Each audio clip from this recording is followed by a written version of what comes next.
Bonjour à toutes et à tous. Nous sommes ravis de vous retrouver pour un nouveau webinaire de Crédit Mutuel Investment Manager.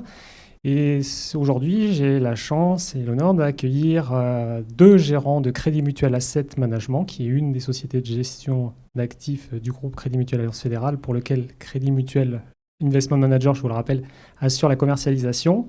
Donc Leslie Griffe de Malval, bonjour. Bonjour Pascal, bonjour à tous et à toutes. Bastien, bonjour. Bonjour Pascal, bonjour à tous et à toutes. Merci. Donc aujourd'hui, on va vous parler un peu de CMAM Global Innovation. Alors on avait déjà fait un petit focus il y a 6 mois pour ceux qui nous suivent depuis le début. Et on a trouvé que c'était pas mal de refaire un peu un point sur la situation pour vous parler de deux choses, des petites nouveautés par rapport au fonds. Et également, il y a une activité mouvementée. Et dès qu'on est sur des fonds innovation, technologique, on dit oui, mais quoi dans ces marchés volatiles? Donc voilà, je ne défriche pas le sujet, pardon. Je vais laisser le gérant et l'analyste vous convient à tout ça. Donc CMAM Global Innovation, en quelques mots, et si je veux être très complet sur le profil d'équipe de gestion, on vous a remis un peu des mini-CV. Donc on a la chance d'avoir 2 des 3 personnes. Rosane Cousin, que nous saluons, n'est pas parmi nous aujourd'hui, mais c'est la co-gérante de ce fonds, avec Leslie ici présent, et Bastien donc, en tant qu'analyste. Chacun va nous parler un petit peu de ce qu'il fait, qu'est-ce qu'il a fait ces derniers temps sur son fonds, etc. Donc, et puis n'hésitez pas, comme on vous le dit à chaque fois, vous avez le chat à disposition, donc posez vos questions-réponses. On essaiera de répondre à tout ça en fin de séance ou à la fin de chacun des thèmes. Donc n'hésitez pas à réagir. Alors, en un mot, comme je vous ai dit, on avait parlé, il y a l'actualité du fonds. On s'est vu il y a à peu près 6 mois pour parler de la première fois dans le cadre d'un webinaire. Il y a un peu d'eau qui a coulé sous les ponts et plutôt une eau très favorable. Donc, je vais te donner la parole, Leslie, parce que Global Innovation a la chance d'avoir reçu la qualification TIBI. Est-ce que tu peux nous en dire un peu plus ? Oui, tout à fait. Merci Pascal. Alors, qu'est-ce que la qualification TIBI ? Monsieur Philippe Tibi, à la demande de la présidence de la République et du ministère de l'économie et des finances, a produit un rapport sur le financement de la 4e révolution industrielle et digitale.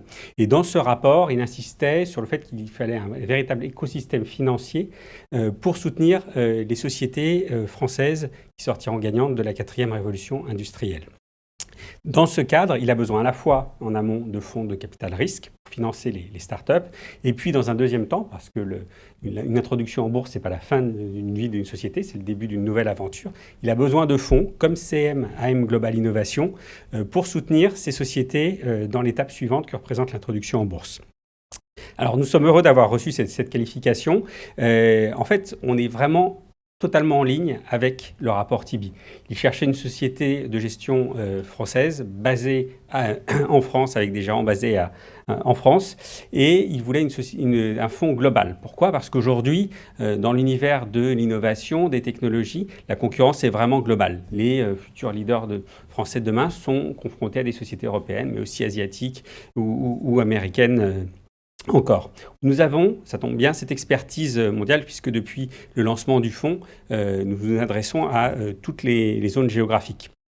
Sans mettre de limite, ils ne veulent pas non plus de fonds exclusivement ou majoritairement investis sur les GAFAM, donc Google, Apple, Facebook, Amazon et Microsoft. Ça tombe bien, nous n'en avons que 3 sur les 5 et pour un poids inférieur à 8%, ce qui est aussi une illustration de notre capacité à aller chercher des idées ailleurs, en dehors de ces sociétés qui sont tout à fait intéressantes. C'est pour ça qu'on en a quelques-unes, mais assez évidentes. Et enfin, nous avons, grâce à Crédit Mutuel Alliance Fédérale, une capacité à adresser tous les types d'investisseurs. Donc voilà, c'est vraiment une reconnaissance des qualités du fonds et de notre capacité à soutenir l'innovation. Quand des sociétés françaises s'introduiront en bourse, on n'a aucune obligation de participer à ces introductions, mais clairement, c'est quelque chose que nous regardons déjà. Et si nous trouvons des opportunités intéressantes, nous les accompagnerons. En termes de gestion, on reste un fonds global, ça ne change pas grand-chose. On ira sans doute un peu plus sur des sociétés nouvellement introduites et des capitalisations un peu plus petites. Alors, Si on regarde un peu la performance depuis un an, on voyait que sur un an glissant, la performance absolue est tout à fait bonne. Et en relatif, on constate que depuis à peu près la mi-février, on est plus proche de celle de l'indice, hein, à peu près en ligne. Et on va revenir sur les raisons de ce rapprochement qui sont intéressantes. Vous voyez que sur le long terme, le fonds ne démérite pas, hein, tant en absolu qu'en relatif. On est significativement devant notre indice de référence et le fonds a fêté récemment son 3e anniversaire avec une volatilité qui reste comparable à celle du fonds. Alors, pour rentrer directement dans le vif du sujet, on va passer la parole à Pascal. Oui, non, c'était parce que je voulais te tendre la perche, mais tu l'avais prise tout seul. Donc, c'est dire au niveau de naviguer dans des marchés volatiles, parce qu'on a un certain nombre de personnes qui sont à l'écoute de ça en disant j'ai pas investi ou est-ce que c'est la bonne période, c'est pas le bon moment, ça a trop monté, ça a descendu. Donc tu viens de nous en parler un petit peu en disant attention, regardez le court terme, mais regardez dans une perspective de plus long terme. Donc, mais qu'est-ce que tu peux nous dire là concrètement, qu'est-ce qui s'est passé ces derniers temps et comment tu vois les choses? Alors, avec Rosanne et Bastien, on a fait un peu le bilan. Le bilan depuis mai-février, et finalement, le marché se concentre sur quelques sujets. On voit la remontée du taux 10 ans US, la rotation sectorielle, la value, les cycliques, tout ce qui est pratique anticoncurrentielle, que ce soit en Chine, aux États-Unis et même parfois en Europe pour certaines sociétés innovantes. Donc, c'est des sujets qui sont certes importants, qui occupent le marché, mais ces sujets-là ne doivent pas cacher tout le reste, tous les bons points. Et ce que nous voyons, c'est que la reprise économique est là. Elle va être beaucoup plus forte, on le voit aux États-Unis et en Chine, hein, ça redémarre bien. Globalement, après le 4e trimestre, les résultats du 4e trimestre étaient bons. Et ce qui est intéressant, c'est surtout que les perspectives sur 2021 étaient tout à fait encourageantes. Pour vous donner un ordre d'idée, sur le fond, la croissance moyenne pondérée du chiffre d'affaires des sociétés du portefeuille sur 2021 est à plus 22%. La croissance du bénéfice par action à plus 17%. Donc il y a vraiment plutôt un bon environnement. La pandémie aussi, alors on a parfois tendance à opposer sociétés technologiques innovantes et réouverture de l'économie fin de la pandémie. Nous, ce qu'on constate, c'est qu'il y avait des tendances qui étaient déjà là avant la pandémie et qui ont été accélérées de manière formidable par cette pandémie. Le jour qu'on espère le plus proche possible où cette pandémie disparaîtra, ces tendances vont rester, que ce soit dans l'e-commerce, la cybersécurité, l'automatisation des entreprises, la numérisation, les services numériques. Ça, c'est vraiment important. Et aussi désagréable cette période de volatilité soit-elle sur les marchés, on pense, et vous le verrez, on agit aussi, qu'il y a de nombreuses opportunités d'investissement à saisir. Et c'est bien notre choix d'action, de titre, qui va faire la performance du futur. Merci Leslie. Donc pour vous parler de la stratégie d'investissement en 2021, nous nous attendions en fait à un regain de volatilité sur les marchés. C'est pour ça que la part de liquidité avait été augmentée à hauteur de 8%. Et dès que des opportunités d'investissement se sont présentées, nous avons réinvesti. Et aujourd'hui, la part de liquidité représente à hauteur de 5% du fonds.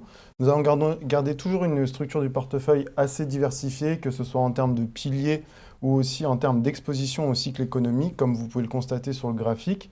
Nous avons à hauteur de 26% du fonds qui investit dans des sociétés gagnantes de la digitalisation accélérée par la pandémie. 29% du fonds est investi dans des sociétés qui sont exposées en fait à des tendances séculaires durables. Et nous avons une forte exposition à la thématique de la reprise économique et de la réouverture à hauteur de 36% du fonds. Donc le slide suivant vous montre en fait les mouvements qui ont été réalisés durant cette période. Au mois de février, comme vous pouvez le constater à partir du graphique en bas à droite, nous avons profité en fait un petit peu de la baisse de la valorisation de certaines sociétés pour investir à la fois sur des gagnants structurels et de long terme et des sociétés aussi exposées à la reprise économique. Donc notre liste de sociétés sont des convictions fortes. Il y a aussi un profil de croissance très attrayant à hauteur de 33%. Et ce sont des business models éprouvés et dans lesquels nous sommes convaincus. Merci Bastien. Comme Bastien vous l'a montré, on n'est pas resté inactif depuis la mi-février en tirant parti des opportunités de marché. Et on voulait revenir sur quelques exemples de sociétés que nous avons en portefeuille, que nous avons renforcées pendant cette période de marché volatile et qui illustrent pour nous la continuité de l'innovation au-delà de l'accélération qu'il y a eu avec la pandémie. Alors le premier exemple, c'est la cybersécurité. La cybersécurité, c'est simple, que vous soyez en période de croissance économique ou de récession, c'est toujours un budget qui ne sera jamais diminué. C'est trop important. On l'a vu récemment encore avec des fuites de données, notamment sur Facebook ou sur des sociétés majeures au niveau mondial suite à une attaque. Ça reste. Il y avait un domaine de la cybersécurité que vous connaissez tous parce que vous avez... sauf à avoir un Mac sur votre PC, vous avez un antivirus. Et clairement, les antivirus, c'était un domaine, alors là on parle de domaine des entreprises, un peu daté. Quand vous lancez votre PC, ça prend toujours un peu de temps. Vous allez télécharger la dernière base antivirus. C'est gourmand en ressources de votre ordinateur. Ça a tendance à la ralentir et la gestion est lourde. Vous connaissez tous les acteurs de ce marché que sont Symantec, McAfee ou encore Sophos. Nous avons investi dans la solution de demain sur tout ce qui est sécurité des terminaux. Et terminaux, j'entends par PC, Internet des objets, serveurs, avec la société américaine CrowdStrike. CrowdStrike apporte l'antivirus, une solution d'antivirus dans le cloud. C'est-à-dire que vous téléchargez juste un petit programme qui va être très léger et peu demandeur de ressources de votre ordinateur, qui va être quasiment en temps réel à jour avec les dernières signatures de virus et qui va être capable, grâce à l'intelligence artificielle embarquée dans le cloud de ce système, de détecter avant qu'elle ne soit reconnue les futures attaques et les futurs virus. CrowdStrike était sur un marché très important, 37 milliards de dollars en croissance de 9%. Et ce qui est intéressant, c'est qu'on en est tout début. Si vous regardez les dépenses de cloud computing qui continuent d'augmenter et tous les flux informatiques qui vont sur le cloud, la sécurité sur le cloud ne représente qu'à peine 1% des dépenses de cloud computing. Quand on sait l'enjeu que représente la sécurité et les déploiements sur le cloud, on est bien entendu face à un marché énorme. Et pour vous montrer la qualité de la solution de CrowdStrike, ils ont à peu près 10 000 clients dans le monde, mais ils sont surtout 12 des 20 premières banques mondiales comme clients. Et vous savez que la sécurité est un sujet majeur pour les banques, donc ça valide vraiment la qualité de la solution de CrowdStrike. Donc notre seconde conviction est Mastercard. Donc en fait, Mastercard permet de s'exposer à la thématique des paiements. Donc en fait, nous sommes convaincus que c'est une thématique très porteuse qui a été accélérée par la pandémie du Covid, avec en fait une digitalisation des transactions à partir de paiements numéraires qui représentent encore environ 30% des paiements au quotidien.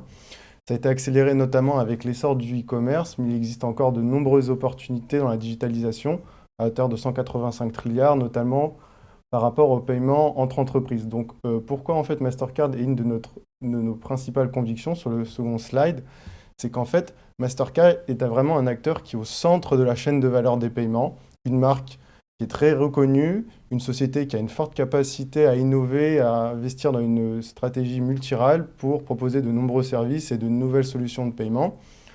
Donc c'est aussi une société qui a un modèle économique qui est très résilient, avec une exposition au secteur des loisirs et du trafic aérien. Donc en fait, une société solide, nous aussi, qui nous a démontré lors du 4e trimestre avec des résultats exceptionnels, et aussi de nouveaux contrats signés avec certains partenaires financiers, sont en fait des raisons qui nous ont convaincus à renforcer la position à hauteur de 3,1% dans le fonds. Le troisième exemple que nous voulions aborder avec Bastien est sans doute l'exemple le plus flagrant de la continuité de l'innovation au-delà de la pandémie. On est sur le secteur de la santé. Vous voyez sur l'image de gauche un hôpital en Chine. On aurait pu penser que c'est un aéroport bondé en Chine. Non, c'est bien un hôpital. Et il faut savoir qu'en Chine, même en dehors de la pandémie, le système hospitalier est soumis à forte pression. En gros, vous attendez 3 heures pour avoir une consultation de 7 minutes avec un médecin à l'hôpital. Ce qui s'est passé depuis quelques années, Ping An Healthcare and Technology, qui gère l'application Ping An Good Doctor, vous propose des téléconsultations via une application. C'est-à-dire que vous allez vous connecter, vous allez vous dire je tousse, j'ai le nez qui coule, j'ai mal à la gorge. Et grâce à un moteur, grâce à une solution d'intelligence artificielle, vous allez avoir un premier diagnostic. Et dans 99,6% des cas, l'intelligence artificielle fait le bon triage et un diagnostic juste. même s'il est juste, ce diagnostic est passé à un médecin. Il y a plus de 2200 médecins qui travaillent chez Ping An Healthcare, qui va valider ce diagnostic, ou s'il y a un doute, il va rentrer en contact avec le patient afin de lever les doutes et de produire un diagnostic. Sera générée une ordonnance et vous pourrez commander directement en ligne et vous faire livrer dans la journée ou le lendemain les médicaments. Donc vous voyez, ce n'est pas anecdotique, hein, c'est 73 millions d'utilisateurs mensuels, plus de 900 000 consultations tous les jours. Donc ça répond à un vrai besoin qui accompagne l'augmentation du niveau de vie de la population chinoise face à un système hospitalier saturé. Et si c'est un bon exemple pour vous dire que l'innovation ne s'arrête pas avec la pandémie, on aurait pu se dire, bon, ça a très bien marché sans doute sur le premier semestre ou en Chine où il y avait la pandémie battait son plein. Eh bien non. Au deuxième semestre, la croissance a été encore supérieure et a accéléré. Ça montre bien que la pandémie a été un accélérateur de certaines tendances, mais qu'elle perdure.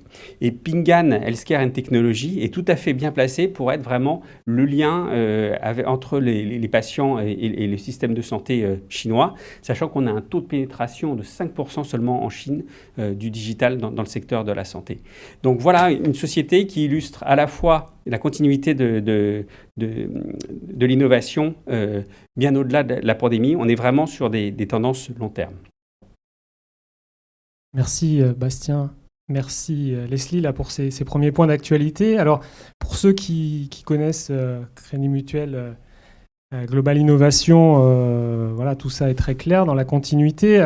Il nous reste un petit peu de temps, donc moi, ce que j'aimerais bien que vous fassiez, c'est dire, est-ce que ça a remis finalement ces marchés volatiles, ont remis en cause votre modèle, le fameux actif mais sélectif dont tu me parles souvent, hein, Leslie. Donc, si je voudrais bien t'entendre un petit peu là-dessus.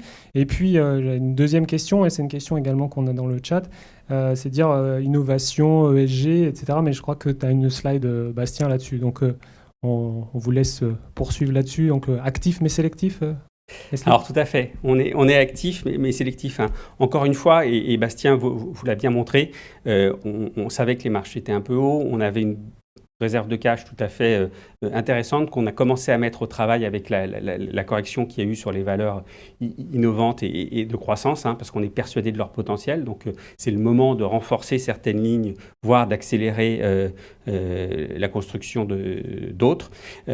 Pour nous, et on l'espère vous l'avoir montré, l'innovation est toujours présente et restera au-delà des cycles économiques.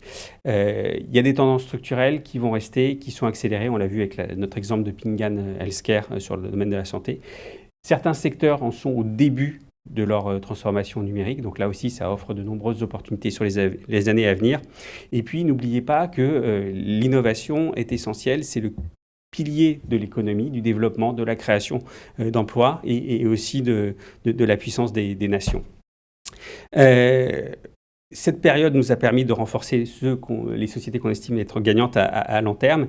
Et on est un fonds qui est diversifié. C'est-à-dire que, pour vous donner quelques chiffres, nous avons 43% du fonds sur l'Amérique du Nord, essentiellement les États-Unis, 30% sur l'Europe et 15% sur les marchés émergents et 5% sur le Japon. Donc voilà, on n'est pas, on l'a dit en introduction, hein, on est un fonds global. Donc vous voyez bien qu'au travers de ces chiffres, que nous respectons ce critère. Et puis en termes de secteur, si vous regardez la répartition sectorielle par secteur GICS, on est à 46% sur la tech, mais l'innovation, elle est partout, elle va dans tous les secteurs, donc on va aussi avoir 13% de sociétés industrielles. Donc la performance, elle ne se fait pas sur les tendances de marché à court terme, elle se fait sur le long terme avec notre sélection de titres.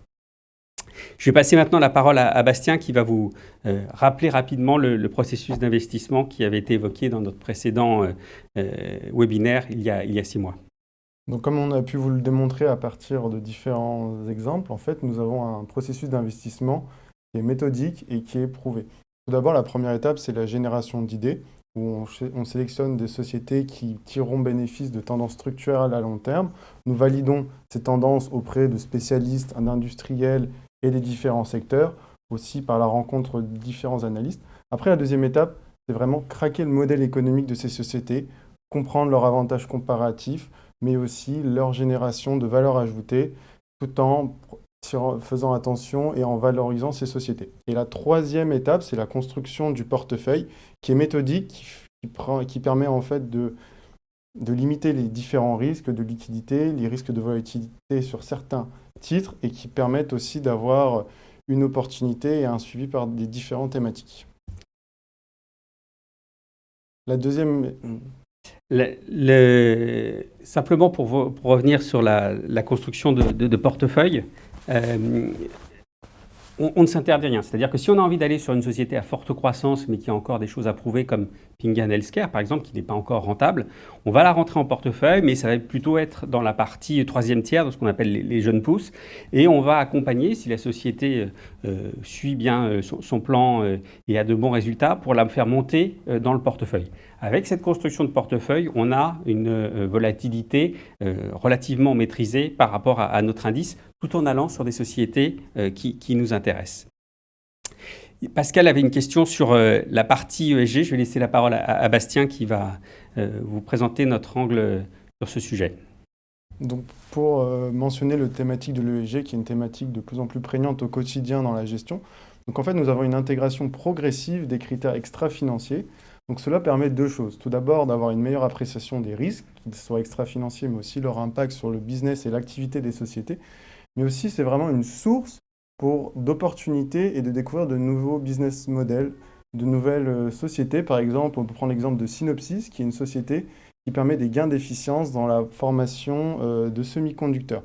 Et comme vous pouvez le constater sur le graphique à droite, en fait, investir dans Global Innovation permet d'avoir des investissements qui sont fortement décarbonés par rapport à son indice de référence, 75% d'émissions carbone en moins.